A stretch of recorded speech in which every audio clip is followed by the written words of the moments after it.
At kung sasabihin ko sa iyo na ang tamang uri ng isda ay maaaring makatulong para mapababa ang iyong asukal sa dugo, mapaganda ang iyong sensitivity sa insulin at maprotektahan pa ang iyong puso. Maraming taong may diabetes ang naniniwala na pare-pareho lang ang lahat ng isda dahil wala naman silang carbohydrates. Pero ngayon, gusto kong maunawaan mo ang isang napakahalagang bagay.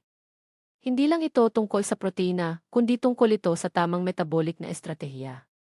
Ako si Doktora Isabel Montoya at dito sa Espasyong Diabetes and Equilibrio, ang layunin ko ay tulungan kang gumawa ng matatalinong desisyon na magpapa ng iyong glukos ng walang komplikasyon at walang ekstremong dieta. May mga isda na kayang magpababa ng pamamaga sa katawan, magpabuti ng iyong cholesterol profile at sumuporta sa pagkontrol ng iyong iisasi. Ngunit mayroon ding iba na kahit hindi direktang nagpapataas ng asukal sa dugo, maaari namang magdala ng tahimik na panganib sa iyong mga bato at sa iyong nervous system dahil sa mataas nilang taglay na mercury. Sa video na ito, matutuklasan mo ang tatlong pinakamahusay na isda na dapat isama ng bawat taong may diabetes sa kanilang pagkain at pati na rin ang dalawa na mas mabuting iwasan. Manatili ka hanggang sa huli dahil ang maliliit ngunit estratehikong pagbabago ay maaaring magdulot ng malaking pagkakaiba sa iyong kalusugan. Unahin muna natin ang mga isdang dapat iwasan. Bago natin pag-usapan ang pinakamahusay na mga isda para sa may diabetes, gusto kong simulan sa isang bagay na halos walang nagsasabi. May ilang uri ng isda na, kahit hindi direktang nagpapataas ng blood sugar, maaari pa ring magdulot ng seryosong panganib kung ikaw ay may diabetes.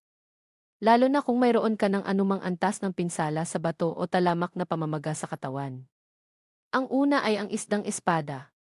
Sa aspeto ng nutrisyon, nagbibigay ito ng protina at kaunting omega-3 at ang glycemic index nito ay 0 dahil wala itong carbohydrates. Gayunpaman, ang tunay na problema ay hindi tungkol sa glucose, kundi sa napakataas nitong taglay na mercury. Ang isdang espada ay isang malaking mandaragit na isda na naipon ang mabibigat na metal sa loob ng katawan nito habang ito'y nabubuhay. Ang mercury na ito ay maaaring makaapekto sa nervous system at magpataas ng oxidative stress sa katawan. Sa mga taong may diabetes, ang mga bato ay mas nagsisikap kaysa karaniwan dahil sila ang nagsasala ng sobrang glucose at mga basurang metabolic sa katawan. Kapag nadagdagan pa ito ng isa pang pasanin, maaaring unti-unting lumala ang paggana ng mga bato sa paglipas ng panahon. Hindi naman ito ganap na ipinagbabawal na pagkain pero dapat itong kainin ng paminsan-minsan lamang at siguradong hindi bilang regular na bahagi ng iyong lingguhang menu. Ang ikalawang isda na dapat iwasan ng madalas ay ang pating. Katulad ng isdang espada, isa rin itong malaking mandaragit na may kakayahang mag-ipon ng mataas na antas ng mercury sa katawan nito. Maraming tao ang nag-aakala na dahil wala itong carbohydrates at mayaman sa, magandang option ito para mapanatiling stable ang asukal sa dugo. Totoo, hindi ito nagdudulot ng agarang pagtaas ng glucose, pero ang diabetes ay hindi lamang tungkol sa panandali ang antas ng asukal. Kailangan din nating isaalang-alang ang pamamaga sa katawan, ang kalusugan ng bato at ang pangmatagalang kalagayan ng puso at mga ugat. Ang pating ay may kombinasyon ng omega-3 at omega-6 na taba. Kapag masyadong mataas ang omega-6 kumpara sa omega-3, lalo na sa karaniwang estilo ng pagkain sa kanluran, maaari nitong hikayatin ang mga prosesong may kinalaman sa pamamaga. Tandaan natin na ang talamak o chronic na pamamaga ay malapit na konektado sa insulin resistance. Dagdag pa rito, mas mataas ang panganib ng mga taong may diabetes na magkaroon ng neuropathy at mga komplikasyon sa mga ugat. Ang paulit-ulit na pagkakalantad sa mercury ay maaaring magpataas ng oxidative damage sa katawan at makaapekto sa maayos na paggana ng nervous system. Hindi ibig sabihin na ang isang beses na pagkain nito ay agad magdudulot ng problema, ngunit ang panganib ay naipon habang tumatagal. Kapag pinag-uusapan natin ang metabolic na estratehiya, kasama rito ang pagbawas ng mga salik na tahimik, ngunit unti-unting nagpapalala ng kalagayan. Kaya kung ikaw ay may diabetes, lalo na kung ikaw ay lampas may mentaong gulang o may kasaysayan ng sakit sa bato, mas makabubuting iwasan ang regular na pagkain ng isdang espada at pating. Ngayong alam mo na kung aling mga isda ang hindi pinakamainam na pagpipilian, dumako naman tayo sa mas mahalagang bahagi, ang mga isdang tunay na makatulong sa pag-stabilize ng iyong asukal sa dugo, pagprotekta sa iyong puso, at pagpapabuti ng iyong insulin sensitivity. Pangatlong pwesto, aton at pagkontrol ng gana sa pagkain. Sa ikatlong pwesto, mayroon tayong isang isda na madaling mahanap, praktikal at talagang epektibo pagdating sa pagkontrol ng glucose, ang aton. Isa sa pinakamalaking bentahe nito ay wala itong carbohydrates, kaya hindi ito nagdudulot ng direktang pagtaas ng asukal sa dugo. Pero ang tunay na lakas nito ay hindi lamang dahil sa wala itong taglay kundi dahil sa mga sustansyang ibinibigay nito sa katawan. Ang isang-isang daan EC na bahagi ay may humigit kumulang 20 gramo ng mataas na kalidad na may mababang calor content. Dahil dito, malaking tulong ito sa pagkontrol ng timbang at gana sa pagkain. Sa diabetes, ang pagpapanatili ng malusog na timbang ay may malaking epekto sa pagpapabuti ng insulin sensitivity at sa mas madaling pagpapatatag ng glucose sa dugo. Ang protina na taglay ng aton ay tumutulong pabagalin ang pag-empty ng tiyan at pinahahaba ang pakiramdam ng pagkabusog. Dahil dito nababawasan ang pagnanasa sa mga ultra-processed na pagkain at sa mga produktong mataas sa refined sugar na kadalasang nagdudulot ng biglaang pagtaas at pagbaba ng blood sugar. Bukod pa rito, ang aton ay may mahahalagang amino acids tulad ng taurina na iniugnay sa mas maayos na regulasyon ng metabolismo. Lucina na tumutulong sa pagpapanatili ng muscle mass at arginina na sumusuporta sa maayos na daloy ng dugo. Tandaan natin na ang kalamnan ay isa sa mga pangunahing tissue na sumisipsip ng glucose mula sa daluyan ng dugo. Kaya naman ang pagpapanatili ng muscle mass ay mahalaga para sa maayos na metabolic control. Isa pang mahalagang benepisyo ng aton ay ang taglay nitong omega-negatibo 3 fatty acids, lalo na kung sariwa ito o nakapreserve sa tubig. Ang mga fatty acid na ito ay tumutulong magpababa ng systemic inflammation, magpabuti ng lipid profile at sumuporta sa kalusugan ng puso. Mas mataas ang panganib ng mga taong may diabetes na magkaroon ng sakit sa puso. Kaya napakahalaga ng pagdagdag ng mga pagkaing nagpoprotekta sa mga ugat at cardiovascular system. Ang omega-negatibo 3 ay iniway rin sa mas mahusay na insulin sensitivity na maaaring makatulong sa mas stable na antas ng E1C kapag bahagi ito ng isang balancing eating pattern. Pagdating naman sa micronutrients, mayaman ang aton sa vitamina G, 12 na mahalaga para sa kalusugan ng nervous system at produksyon ng enerhiya. Mayroon din itong vitamina at selenium na may papel sa antioxidant at metabolic functions. Mahalaga ito dahil ang oxidative stress ay kadalasang mas mataas sa mga taong may diabetes na hindi maayos ang pagkontrol. Gayunpaman, mahalagang piliin ang tamang uri ng aton. Ang mga variety tulad ng skipjack o light tuna ay karaniwang may mas mababang antas ng mercury at mas angkop para sa mas madalas na pagkain. Samantala, ang bigay tuna ay maaaring may mas mataas na konsentrasyon ng mercury kaya mas mainam itong kainin ng may pag-iingat. Ang karaniwang rekomendadong bahagi ay nasa pagitan ng 60 hanggang 150 is bawat kainan isang beses o 2 beses sa isang linggo depende sa kabuuang komposisyon ng iyong pagkain. Pinakamainam itong ihanda sa pag-ihaw, pagbibake o paggamit ng tuna na nasa tubig at mababa ang sodium. Maaari mo itong ipare sa mga gulay na mayaman sa fiber, kinuha o mga legumbre upang mas bumagal ang pagsipsip ng glucose at mas maging stable ang iyong enerhiya. Iwasan ang mga bersyon na nakababad sa refined oil o may kasamang mga processed na sarsa dahil nagdadagdag ang mga ito ng hindi kinakailangang taba at sobrang sodium. Kung nakatutulong sa iyo ang ganitong uri ng impormasyon, maaari kang mag-subscribe sa channel at i-activate ang notifications para sa mas marami pang praktikal na estratehiya tungkol sa diabetes. Sa ikalawang pwesto, meron tayong isang isda na madalas hindi napapansin, ngunit sa usapin ng metabolismo ay isa itong tunay na kayamanan, ang kabaya o mackerel. Tulad ng ibang matatabang isda, wala itong carbohydrates, kaya zero ang glycemic index nito at hindi ito nagdudulot ng direktang pagtaas ng asukal sa dugo. Ngunit ang tunay nitong lakas ay makikita sa malakas nitong anti-inflammatory profile. Ang type 2 diabetes ay hindi lamang simpleng problema ng mataas na glucose. Isa rin itong kondisyon ng mababang antas, ngunit tuloy-tuloy na pamamaga sa katawan na nakaapekto sa mga ugat, bato at nervous system. Kapag nabawasan ang pamamaga, mas bumubuti ang pagtugon ng katawan sa insulin at mas nagiging maayos ang pagkontrol ng E1C. Ang kabala ay partikular na mayaman sa omega-negatibo 3 fatty acids na kilala sa kakayahang magpababa ng inflammatory markers at sumuporta sa kalusugan ng puso. Tumutulong din ang mga fatty acid na ito sa pagpapababa ng triglycerides, pagpapahusay ng elasticity ng mga daluyan ng dugo at pagsuporta sa maayos na sirkulasyon. Tandaan natin na maraming komplikasyon sa diabetes ang konektado sa unti-unting pinsala sa mga daluyan ng dugo. Kaya ang pagdagdag ng mga pagkaing nagpoprotekta sa cardiovascular system ay hindi lang optional. Ito ay isang estratehiya.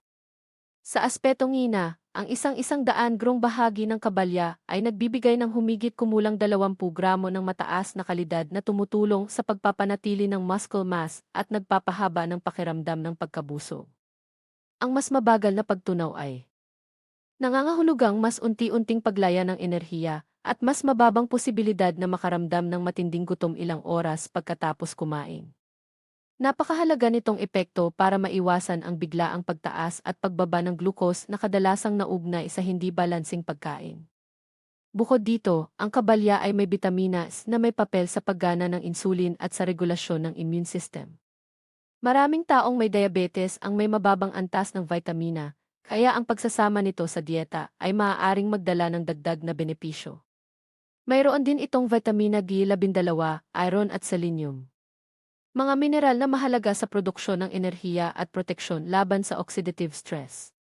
Ang selenium ay tumutulong sa pag-neutralize ng mga free radicals na mahalaga dahil ang oxidative stress ay nakatutulong sa cellular damage na naugnay sa patuloy na mataas na glucose. Mahalaga ring piliin ang tamang uri ng kabala. Ang mga varieties mula sa Atlantic o Pacific ay karaniwang may mas mababang antas ng mercury at mas angkop para sa regular na pagkain. Samantala, ang tinatawag na king mackerel ay may mas mataas na konsentrasyon ng mercury at hindi inirerekomenda para sa madalas na pagkain lalo na sa mga may panganib sa bato. Ang tamang bahagi ay karaniwang nasa pagitan ng 100 at 20 hanggang 170 gram 2 beses sa isang linggo bilang bahagi ng balancing pattern ng pagkain. Pinakamainam itong ihanda sa oven, ihawin o i-roast kasama ng olive oil, lemon at natural na herbs. Iwasang iprito dahil ang labis na refined fats ay maaaring bawasan ang anti-inflammatory na benepisyo nito. Ang pagsasama nito sa mga gulay na mayaman sa fiber tulad ng broccoli, spinach o mixed salads ay nakakatulong sa mas mabagal na absorption ng nutrients at mas matatag na glucose levels.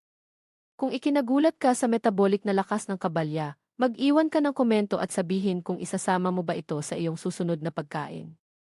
Sa unang pwesto, narito ang salmon, ang tinaguriang hari ng metabolismo. Maraming eksperto ang itinuturing ito bilang pinakakumpletong isda para sa mga taong may diabetes. Hindi lang ito simpleng mapagkukunan ng mataas na kalidad na kundi isang estratehikong kombinasyon ng nutrients na sabay-sabay na nakakaapekto sa glucose, pamamaga at kalusugan ng puso. Dahil wala itong carbohydrates, zero ang glycemic index nito. Kaya hindi ito nagdudulot ng agarang pagtaas ng asukal sa dugo. Ngunit ang tunay nitong kahalagahan ay nakikita sa kung paano nito pinapabuti ang insulin sensitivity at tumutulong sa pangmatagalang metabolic stability. Ang isang bahagi ng salmon na humigit kumulang 100 ay nagbibigay ng mga 22 ng protina kasabay ng makabuluhang dami ng omega-3 fatty acids.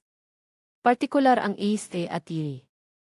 Ang mga fatty acid na ito ay malawakang pinag-aralan dahil sa kanilang kakayahang magpababa ng triglycerides, magpababa ng systemic inflammation at mapabuti ang endothelial function o kalagayan ng mga daluyan ng dugo. Ang mga taong may diabetes ay may mas mataas na panganib sa sakit sa puso kaya ang pagdagdag ng mga pagkaing nagpoprotekta sa puso ay isang klinikal na prioridad. Nakakatulong ang salmon sa pagbawas ng oxidized VLDL cholesterol at nagpo-promote ng mas balancing lipid profile na sa hindi direktang paraan ay sumusuporta rin sa mas mahusay na pagkontrol ng glucose. Bukod dito, ang salmon ay iniugnay sa pagpapabuti ng insulin sensitivity. Kapag mas maayos ang pagtugon ng muscle tissue sa insulin, mas epektibong nakakaipasok ang glucose sa mga cells, kaya nababawasan ang pananatili nito sa daluyan ng dugo. Ito ay maaaring magresulta sa mas stable na antas ng E1C kapag bahagi ng balancing pagkain-jing protina ng salmon. Ay nakakatulong din na pahabain ang pakiramdam ng pagkabusog kaya nababawasan ang posibilidad ng labis na pagkain o pagbalik sa mga pagkaing may mataas na glycemic index. Pagdating naman sa micronutrients, ang salmon ay isang mahusay na pinagmumulan ng vitamina, na may mahalagang papel sa paggana ng insulin at regulasyon ng immune system. Ang maraming tao na may diabetes ang may kakulangan sa bitamina na maaaring makaapekto sa metabolismo ng glucose. Nagbibigay din ito ng vitamina G12 na mahalaga para sa kalusugan ng nervous system. Isang kritikal na aspeto dahil ang neuropathy ay isang karaniwang komplikasyon sa hindi maayos na diabetes. Ang selenium sa salmon ay kumikilos bilang antioxidant na tumutulong labanan ang oxidative stress na kaugnay ng chronic hyperglycemia. Inirerekomenda ang pagkain ng salmon 2 hanggang 3 beses sa isang linggo sa mga bahagi ng 120 hanggang 100 gramo depende sa individual na pangangailangan at sa kabuuang pattern ng pagkain. Pinakamainam na piliin ang wild salmon dahil kadalasan ay may mas mataas na konsentrasyon ng omega-3 at mas mababa ang mga contaminants. Kung pipili naman ng farmed salmon, mahalagang tiyaking mula ito sa responsableng pinagkukunan at iwasan ang highly processed na bisyon. Ang smoked salmon ay maaaring may mataas na sodium kaya dapat itong kainin ng may pag-iingat lalo na sa mga taong may high blood pressure. Ang mga pinakamalusog na paraan ng paghahanda ng isda ay ang pag-ihaw, pagbake o pag-steam. Kasabay ng mga gulay na mayaman sa fiber tulad ng asparagus, broccoli o mga green salad. Maaari rin itong ipare sa quinoa or lentils upang makabuo ng balansing pagkain na nagbibigay ng protina, fiber at healthy fats na tumutulong sa unti-unting paglaya ng enerhiya nang hindi nagdudulot ng bigla ang pagtaas ng glucose. Kung pinahahalagahan mo ang impormasyong ito, ay like ang video at mag-subscribe para patuloy na matutunan kung paano maayos na mapanatili ang balanse ng iyong diabetes. Alam natin na ang kaalaman kung alin ang pinakamahusay na mga isda ay isa lamang bahagi ng estratehiya. Ang kabila namang mahalaga ay kung paano natin ito isinama ng tama sa ating pagkain para tunay na makatulong sa pag-stabilize ng glucose at hindi magdulot ng calor o inflammatory imbalance. Sa diabetes, hindi sapat na pumili lang ng magandang pagkain. Kailangan ding isaalang-alang ang tamang portion, frequency at tamang kombinasyon ng mga pagkain. Sa pangkalahatan, ang pagkain ng fatty fish tulad ng salmon o kabala, 2 hanggang 3 beses sa isang linggo ay sapat upang makamit ang cardiovascular at metabolic benefits ng hindi labis sa calories. Ang tuna naman ay maaaring kainin 1 o 2 beses sa isang linggo na inuuna ang mga variety na mababa ang mercury. Ang mga rekomendadong bahagi ay karaniwang nasa pagitan ng 120 hanggang 180 kada pagkain depende sa individual energy needs. Hindi nangangahulugang mas marami mas mabuti ang resulta. Ang susi ay ang balan. Mahalaga rin ang paraan ng paghahanda. Ang pagprito ng isda sa refined oils pag-coat nito sa harina ay nag-aalis ng malaking bahagi ng metabolic benefits. Ang pagprito ay nagdaragdag ng oxidized fats at unnecessary calories na maaaring magpataas ng pamamaga at maging hadlang sa tamang weight control. Ang pinakamainam ay bake, ay grill, ay steam or ay roast gamit ang kaunting olive oil. Sa ganitong paraan, napapanatili ang healthy fatty acids at naiwasan ang pagbuo ng inflammatory compounds. Mahalaga rin ang kombinasyon ng pagkain. Kahit na ang isda ay hindi direktang nagpapataas ng glucose, kung ito ay isasama sa malaking porsyon ng white rice, refined bread o French fries, maaari pa rin itong magdulot ng significant spikes sa glucose. Ang pinakamainam ay i-pairs ito sa fiber-rich vegetables tulad ng broccoli, spinach, asparagus, mixed salads o legumes. Ang fiber ay nagpapabagal ng absorption ng glucose at tumutulong mapanatili ang mas stable na antas ng sugar pagkatapos kumain. Kung nais mong isama ang isang complex carbohydrate, piliin ang quinoa, lentils o maliit na bahagi ng brown rice. Mahalaga rin na bantayan ang sodium lalo na kung may hypertension. Nakaraniwan sa mga taong may diabetes. Ang mga canned na bersyon ay mas mainam kung nasa tubig at mababa sa sodium.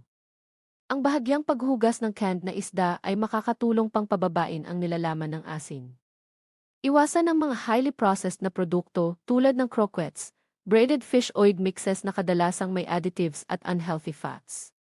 Kung mayroon kang kidney disease, mainam na kumonsulta sa iyong doktor bago dagdagan ang protein intake, kahit pa ito ay mula sa isda. Bagamat mas healthy ang isda kumpara sa maraming red meat, ang labis na protina ay maaaring kailanganin ng adjustments sa advanced stages ng kidney damage. Bawat kaso ay uniki at dapat suriin ng personal. Ang pagpaplano ng linggo ay makakatulong sa proseso.